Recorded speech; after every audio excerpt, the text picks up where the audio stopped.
안녕하세요. 허브경제TV입니다. 오늘 볼 종목은요, 엔캠을 좀 보도록 하겠습니다. 오늘 엔캠 쪽에서 좋은 뉴스가 나오긴 했죠. 전해액을 만드는 회사, 이거 다 알고 있을 거고, 엔캠이 중국에 S볼트라는 회사가 있거든요.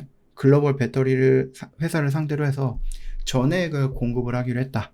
그래서 공급 규모가 2026년 내년까지예요. 그래서 6,800톤이다라고 하네요.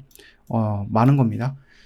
전기차랑 에너지 저장 장치 배터리를 만드는 회사입니다. S볼트 같은 경우는. 그래서 전기차용 배터리 출하량 기준으로 해서 중국에서는 6위에 해당하고 있는 부분이고, 전 세계를 놓고 본다을 때 점유율이 10위에 위치해 있는 회사다. 일단 BMW라든지 아니면 스텔란티스, 그러니까 푸조라든지 지프 이런 같은 자동차 그룹이죠. 거기다 지리자동차, 그다음 장성자동차, 중국 애들이에요. 중국 자동차들. 그쪽에 배터리를 공급하고 있고요. 2025년도, 그러니까 올해에는 굉장히 많이 좀 출하량을 크게 늘어날 예정으로서 보고 있는 겁니다.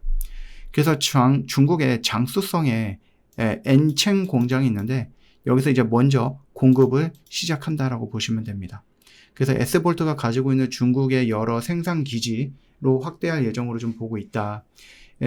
이 S볼트는 리튬이온 배터리뿐만 아니라 반고체, 전고체 같은 차세대 배터리도 개발하고 있는 상태로, 여기서 좋은 결과물이 나온다라고 하면은 엔캠이 내년뿐만이겠습니까? 계속해서 연장을 하거나 공급을 계속해서 좀 들어갈 수 있지 않을까라고 생각을 합니다.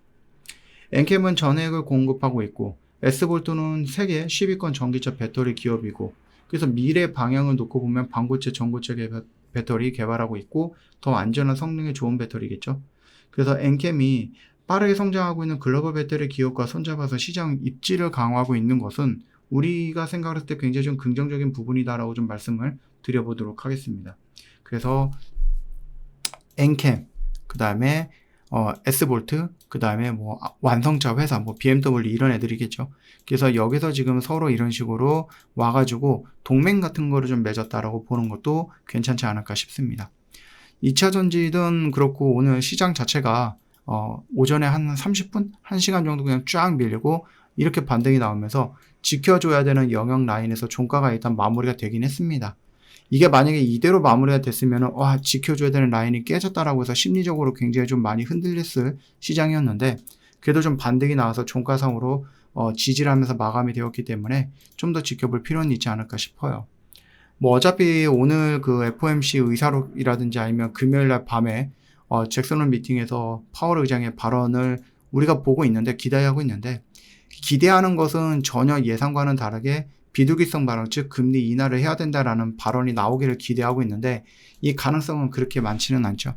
결과적으로 조금 보수적으로 좀 보고 있거나, 아니면은 뭔가 데이터를 더 봐야 된다, 신중하게 얘기를 할 거기 때문에, 물론 이제 오늘 시장을 놓고 보면 금리 인하에 대해서 언급하진 않겠다, 금리에 대해서 언급하지 않겠다, 이런 얘기의 뉴스도 나오기는 했거든요. 그렇기 때문에 이 부분에 대해서 이미 시장은 좀 선반영된 개념이 아닌가라고 좀 조심스럽게 생각을 또 해보고 있습니다. 우리나라 같은 경우는 아무래도 중국 쪽의 배터리에 역전이 된 지 조금 됐어요.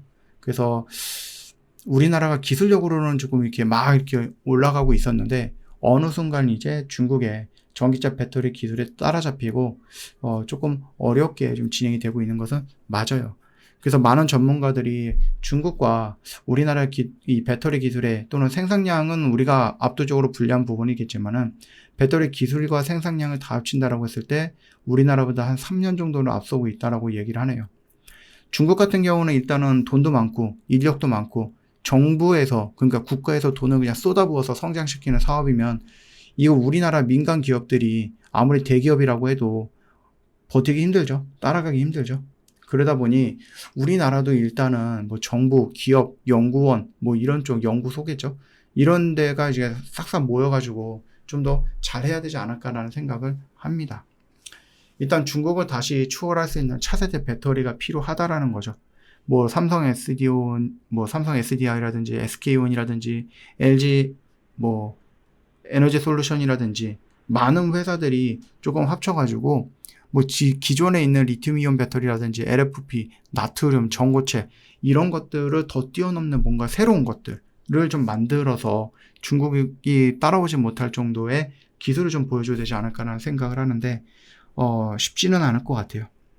일단 우리나라 배터리가 세계 1위였지만 중국한테 좀 뒤집힌 지 좀 됐어요. 그리고 중국의 기술력은 날로 발전을 하고 있다. 그래서 우리나라도 아까 말씀드렸듯이 뭐 정부랑 기업이랑 또 연구소랑 같이 합쳐가지고 좀 해야 된다라고 좀 생각을 하고 있습니다. 일단은 뭐 지금의 자리에서 엔캠은 위치가 나빠 보이진 않는다. 우리가 기본적으로 2차 전지는 조금 더 지켜볼 필요가 있겠다라고 말씀을 드렸음에도 불구하고 이 정도 라인에서 한 번 정도 도전을 해볼 필요가 있겠다는 말씀드렸던 것은 그냥 전기차의 수요가 늘어났다라는 단순한 이런 것들이 아니었어요.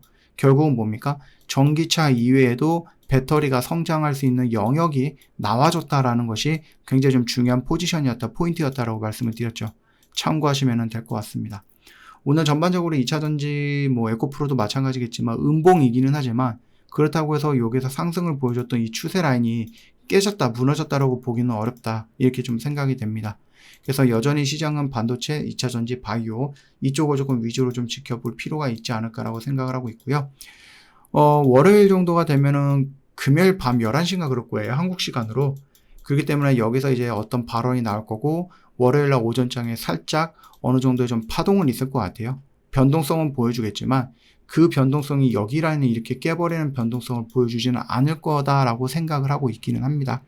물론 이제 시장을 예측하는 것이 의미가 뭔가 있겠냐마는 그래도 양도세가 21일부터 25일까지가 아마 그거죠. 임시국회죠. 그래서 여기에서 어느 정도 좀 윤곽이 좀 잡히지 않을까. 그렇게 된다 그러면서 9월 3일 날에 정규 국회인가요? 여기에서 이제 뭔가 이제 결정 나오지 않을까?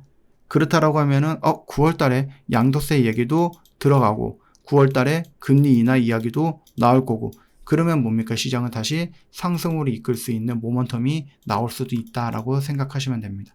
물론 이게 새로운 건 아니지만 금리 인하도 뭐 긍정적으로 우리가 볼 수 있는 것들이죠.